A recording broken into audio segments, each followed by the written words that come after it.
The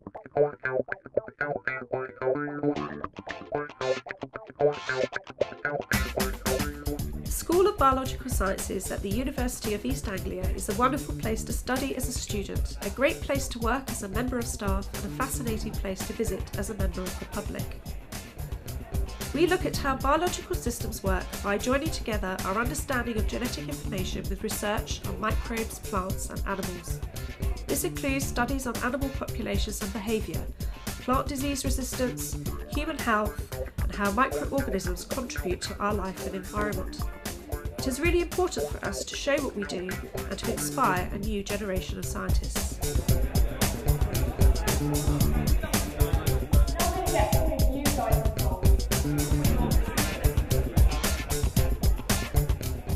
What has the fruit fly ever done for us?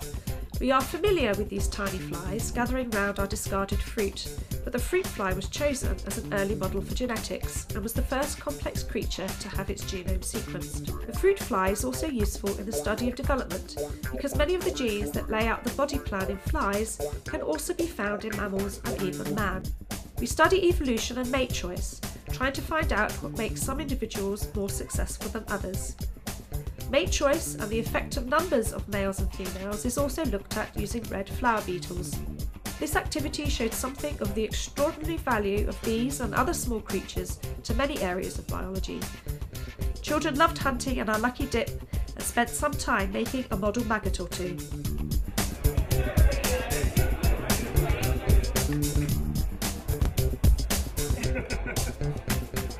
In this activity, children got the chance to meet their own cheek cells. Surface cheek cells were gently scraped off and placed on a microscope slide. The cells were stained and looked at under the microscope. The children got to take a picture of their cells home. Cheek cells were also used as the starting point to isolate DNA. Children were surprised and fascinated to find out how easy it was to get their own DNA, and they took it home with them in a necklace as a souvenir of their day.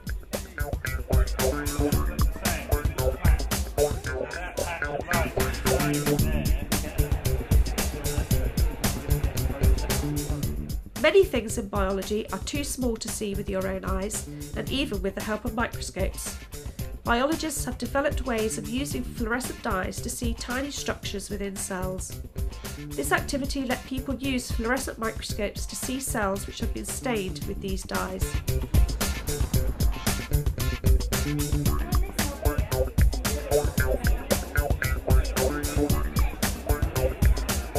This exhibit showed nests of live ants and a nest of live bumblebees, which was connected to a flight chamber in which the bees could visit flowers. Our research explores why animals show social behaviour, such as living together in a nest, and in the case of bees, to find out more about the basic ecology of these important pollinators to try and protect them. We wanted to show our visitors how bees and ants are kept for study, and how fascinating it is to watch their behaviour, and also how bees play an essential role as pollinators of wildflowers and crops.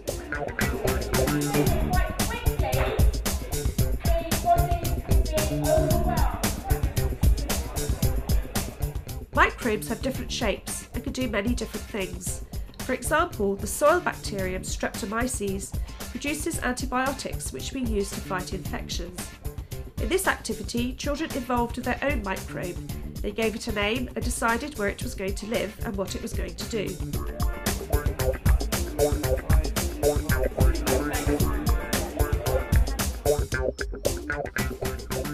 A nature trail around an area of wood at UEA was used to show that even in a small area there can be much diversity in species of trees, plants and fungi.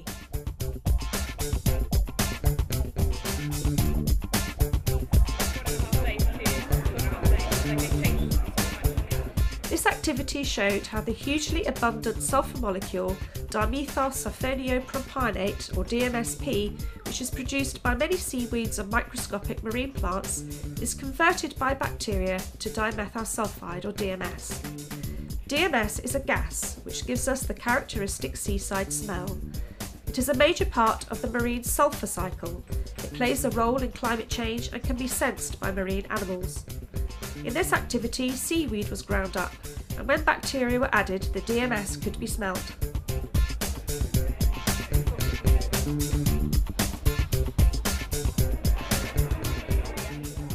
Our eyes are amazing, and in this activity, children were able to learn more about how they work and why our eyes can sometimes go wrong.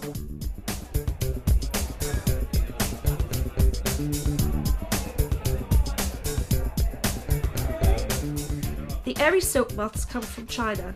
All caterpillars from this family spin silk cocoons, but only a few species are bred commercially for the textile industry.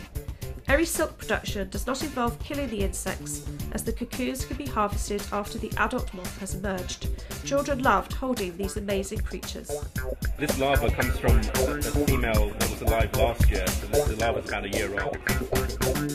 This activity provided an opportunity for people to build up their own DNA models. After a quick grounding in the basic components that make up DNA and some rules about the construction, people were amazed to find the assembly process was elegantly simple. Children had a go at loading samples into a DNA electrophoresis gel and learnt how an electric current could separate DNA molecules of different sizes.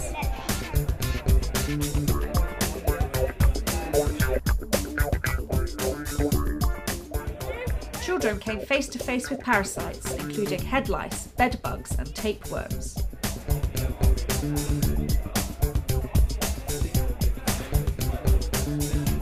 Learning about the structure of proteins is really important for the design of new drugs to treat disease.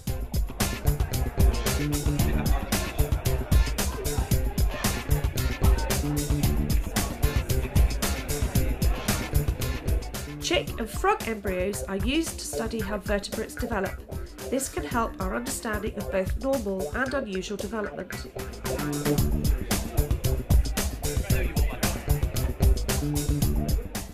This display demonstrated the ability to use bacteria to produce indigo and other related products, which are important as dyes and in the pharmaceutical industry. This is an example of how, by using bacteria as the chemists, these chemical reactions can be done without producing the toxic byproducts that human chemists produce.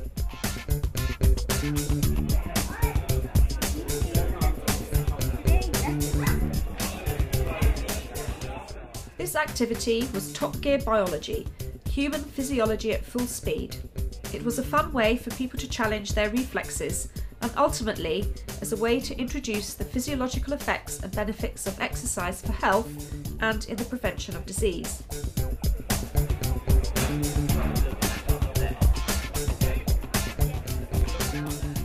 In the evolution activity, children could look at different plants and animals and try to place them along an evolutionary tree.